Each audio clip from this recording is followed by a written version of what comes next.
Hello friends, जैसा कि हमने आपको पिछले लेक्चर में सेक्शन 8 तक बता दिया था। सेक्शन 8 और सेक्शन 7 के बारे में डिस्कशन किया था हमने। ठीक है, अब इसमें हम सेक्शन 9 की बात करेंगे। तो सेक्शन 9 है धारा 9 और दीवानी प्रकृति के बाद। अब देखिए, सेक्शन 9 जो हमने बताया था कि जहाँ तक वर्जित ना हो न्यायालय सभी सिविल वादों का विचारण करेगा। अब इसमें धारा 9 और दीवानी प्रकृति के बाद धारा 9 के अंतर्गत ये तो सूट ऑफ सिविल नेचर, इसको थोड़ा डिटेल से समझेंगे। तो संहिता की धारा 9 का प्रावधान है कि जब तक वर्जित ना हो दीवानी न्यायालय सभी सिविल वादों को विचारण करेंगे, जब तक रोका ना जाए। किंतु उन वादों का निस्तारण नहीं करेंगे, लेकिन उन वादों का निस्तारण नहीं करेंगे जिनके लिए या तो स्पष्ट रूप से या विवक्षित रूप से वर्जना है, जिनके लिए स्पष्ट रूप से या विवक्षित रूप से रोका ना गया। दूसरे शब्दों में, उन वादों का जिनका संज्ञान उनके लिए स्पष्ट रूप से विवक्षित रूप से वर्जित है, उनके विचारण का अधिकार दीवानी न्यायालयों को नहीं है। जिन सिविल सूट का विचारण का अधिकार ऐसे न्यायालयों का नहीं है, वो नहीं करेंगे। ठीक है, भारतवर्ष के न्यायालय विधि और साम्य दोनों प्रकार की अधिकारताओं का प्रयोग करते हैं, परंतु साम्य की अधिकारता का प्रयोग हमेशा विधि के प्रावधानों के अधीन होता है। अब देखिए, दीवानी प्रकृति के बाद सूट ऑफ सिविल नेचर कैसा होता है। तो दीवानी प्रकृति के बाद से तात्पर्य ऐसे वाद से है जिसमें किसी महत्वपूर्ण अधिकार के परिवर्तन की मांग की जाती है। दीवानी प्रकृतिवाद का मतलब ऐसे वाद से है जिसमें किसी महत्वपूर्ण अधिकार के परिवर्तन की मांग की जाती है। दीवानी प्रकृति का वाद कहा जाता है महत्वपूर्ण अधिकार के परिवर्तन की मांग की जाती है, उसको दीवानी मतलब civil suit of civil nature बोला जाता है। अब धारा 9 के स्पष्टीकरण 1 की सहायता से अगर हम समझे, एग्जाम्पल से देखें कि दीवानी प्रकृति का वाद वह वाद होता है जिसमें संपत्ति संबंधी या पद संबंधी अधिकार प्रतिवादित कॉन्टेस्टेड है, इस बात के होते हुए भी कि ऐसा अधिकार धार्मिक कृत्यों या कर्मों संबंधी प्रश्नों के निश्चय पर पूर्ण रूप से अवलंबित है। दीवानी प्रकृति का वाद उस वाद को कहते हैं जिसमें संपत्ति संबंधी या पद संबंधी अधिकार अन्य किसी सिविल अधिकार प्रतिवादित है। यहाँ जिस पद शब्द का प्रयोग किया गया है, इस बात का निश्चय है कि कोई दीवानी प्रकृति का है कि नहीं, पक्षकारों की हैसियत पर नहीं, अपितु वाद की विषय वस्तु पर निर्भर है।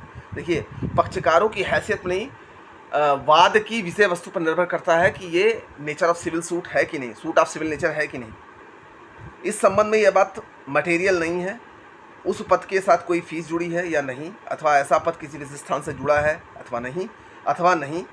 दूसरे शब्दों में, वह पद कैसा क्यों ना हो, चाहे वह उसके साथ फीस जुड़ी हो या नहीं, पद किसी विशेष स्थान से जुड़ा है या नहीं, अगर उससे संबंधित अधिकार विवादित है तो विवाद दीवानी प्रकृति का वाद है। अब देखिए, उससे फीस जुड़ी हो ना जुड़ी हो, पद जुड़ा हो ना जुड़ा हो, कोई विशेष स्थान जुड़ा हो ना जुड़ा हो, लेकिन अगर उसके अधिकार संबंधित विवाद है तो ये दीवानी प्रकृति का वाद होगा।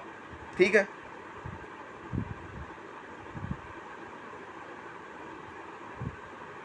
अब देखिए, सिविल का अर्थ क्या होता है। व्यक्ति के रूप में एक नागरिक से संबंधित दीवानी अधिकार। दूसरा शब्द सिविल का अर्थ है आपराधिक कार्यवाहियों से भिन्न सिविल कार्रवाई द्वारा मांगे गए अधिकार एवं उपचार की व्यवस्था करने से संबंधित। अब सिविल सूट जो होता है वो अधिकार और उपचार की व्यवस्था करने से संबंधित है। ठीक है, किसी व्यक्ति या वस्तु के मूल लक्षण, गुण, पहचान, विशिष्टता, आवश्यक चरित्र, किस्म, प्रकार, चित्र, ये सब आते हैं। किसी वाद में मुख्य प्रश्न या एकमात्र प्रश्न कास्ट संबंधी या धार्मिक कृत्यों या कर्मों से संबंधित है तो वह वाद दीवानी प्रकृति का वाद नहीं है। अब देखिए, अगर किसी वाद में उसके कास्ट से, उसके धार्मिक कृत्यों या कर्मों से संबंधित वाद है तो ऐसा वाद दीवानी वाद नहीं है, मतलब ऐसा सूट सिविल सूट नहीं, क्योंकि उसमें जो प्रश्न विवादित है वह नागरिकों के अधिकार से संबंधित ना होकर उनके सामाजिक प्रश्नों से संबंधित है। किंतु जहाँ किसी वाद में जातिगत या धार्मिक कृत्यों या कर्मों से संबंधित प्रश्न मुख्य विचारणीय प्रश्न ना होकर गौण विचारणीय प्रश्न है, मुख्य विचारणीय प्रश्न दीवानी प्रकृति का है। ठीक है, किसी संपत्ति संबंधित या पद संबंधित या कोई अन्य दीवानी अधिकार और मुख्य विचारणीय प्रश्न जो दीवानी प्रकृति का है, तब वह अवधारित नहीं किया जा सकता कि गौण विचारीय प्रश्न जो जाति संबंधी या धार्मिक तत्वों संबंधित है पर विचार न किया जाए। न्यायालय ऐसे जातिगत धर्म संबंधी मामलों पर निर्णय करने का अधिकार होगा ताकि वह मुख्य विचारणीय प्रश्न जो दीवानी प्रकृति का है उस पर निर्णय दे सके। ठीक, तो इसमें मैंने आपको सिविल सूट के बारे में बताया कि सिविल सूट क्या होता है, सिविल सूट की प्रकृति क्या होती है। ऐसा नहीं कि उसमें धन से मतलब नहीं है, उसके स्थानीय अधिकारिता से मतलब नहीं है, लेकिन अगर उसकी जो विषय वस्तु है अगर वो सिविल से मतलब है तो वह सिविल नेचर का हो। अगर किसी वाद में मुख्य विचारणीय प्रश्न जातिगत है तो वह वाद दीवानी नहीं है। जाहिर सी बात है, अगर किसी वाद का जो मुख्य प्रश्न है, क्योंकि निर्णय जो दिया जाता है वो मुख्य प्रश्नों पर दिया जाता है। अब अगर किसी वाद का मुख्य प्रश्न जाति है, धर्म है, तो जाहिर सी बात है कि वह वाद दीवानी वाद नहीं है, मतलब सिविल सूट नहीं है।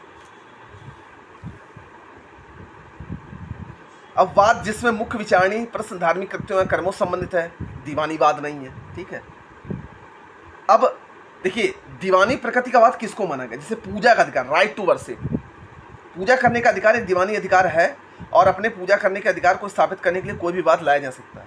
ऐसा वाद दीवानी प्रकृति का वाद होगा किसी धार्मिक स्थान में घूमने के लिए व्यक्ति को अधिकार की स्थापित करने का वाद और पूजा के स्थान में घुसने की वादी से रोकने से संबंधित वाद दीवानी वाद है। अब देखिए पूजा का जो अधिकार है वो दीवानी वाद कैसे हो गया।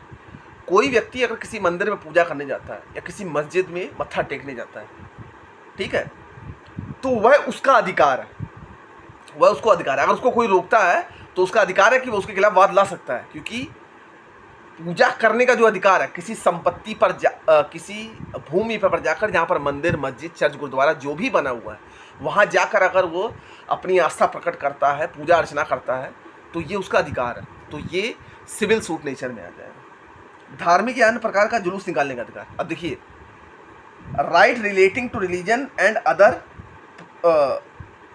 प्रोसेसन, ये भी एक दीवानी प्रकृति का वाद माना गया है। भाई आदमी जुलूस निकाल रहा है, अपने धार्मिक सांस्कृतिक चीज़ों का प्रचार प्रसार कर रहा है, तो ये भी उसका अधिकार है। ठीक है, दीवानी अधिकार, सार्वजनिक मार्गों पर जुलूस निकलने का अधिकार दीवानी अधिकार है और किसी न्यायालय में ऐसे अधिकार के लिए वाद संस्थित किया जा सकता है। ऐसा जुलूस राजनीतिक सामाजिक कार्यों के लिए भी हो सकता है। किसी मृत व्यक्ति की अंत्येष्टि संबंधी जुलूस निकालने का अधिकार दीवानी अधिकार है। ठीक, अब मृत को दफनाने का अधिकार, मृतक को दफनाने संबंधी अधिकार एक दीवानी अधिकार है। ऐसे अधिकार के हस्तक्षेप के मामले में दीवानी अधिकार में हस्तक्षेप माना जाएगा और ऐसे हस्तक्षेप को रोकने के लिए दीवानी वाद संस्थित किया जा सकता है। मृत को दफनाने का अधिकार, किसी व्यक्ति का संचालक या चेयरमैन की हैसियत संबंधी अधिकार, ये भी दीवानी अधिकार है। मत देने का अधिकार, मत देने का अधिकार एक दीवानी अधिकार है और जब कभी भी इस अधिकार का हनन होता है तो दीवानी वाद लाया जा सकता है। उदाहरण स्वरूप एक व्यक्ति इस बात के लिए वाद संस्थित करता है कि ये घोषित किया जाए कि वह मत देने योग्य है। इस प्रकार जहाँ की उसकी कंपनी की भागीदारी के मत देने के अधिकार का हनन होता है, वह कंपनी के विरुद्ध अपने अधिकार के मत देने का अधिकार, जैसे इसमें एक कंपनी थी जिस दिन चुनाव होना था, मतलब जिस दिन व्यक्ति को वोट डाला था उस दिन उसको वोट डालने नहीं दिया कि नहीं तुमको छुट्टी नहीं मिलेगी। तो जो मत देने का अधिकार है वो उसका क्या है, कानूनी मतलब राइट टू मत देने का अधिकार जो है उसका अधिकार है और इसको सिविल नेचर का सिविल प्रकृति का वाद माना जाता है। दीवानी अपराध के लिए क्षतिपूर्ति का अधिकार, दीवानी अपराध के लिए क्षतिपूर्ति का अधिकार, ये भी दीवानी प्रकृति का वाद है। प्रसंविदा के भंग पर क्षतिपूर्ति का अधिकार, ये भी दीवानी प्रकृति है। विवाह विच्छेद संबंधी वाद, ऐसा वाद दीवानी प्रकृति का वाद है। ठीक है, हिंदू महिला के द्वारा यह वाद उसके पति के दूसरे विवाह को जो उसने किसी अन्य महिला से किया है, हिंदू वाद ने 1955 के अंदर का शून्य घोषित कर दिया है। ये एक दीवानी वाद है और वाद न्यायालय द्वारा ग्रहणीय है। सूट फॉर ऑफिस, पद के लिए वाद, ये भी है। प्रबंधी सूट ऑफ एडमिनिस्ट्रेशन, ये भी दीवानी प्रकृति का वाद है। घोषणा संबंधी वाद, जन्मतिथि के सुधार संबंधी वाद, ये भी सिविल सूट है। ठीक है, तो आज के इस वीडियो में हम इतना ही रहते थे। इसके और भी जो डिटेल एक्सप्लेनेशन है वो हम आपको नेक्स्ट वीडियो में बताएंगे। तब तक अपना ख्याल रखिए। वीडियो पसंद आता है तो उसको शेयर जरूर करिए। तब तक के लिए धन्यवाद।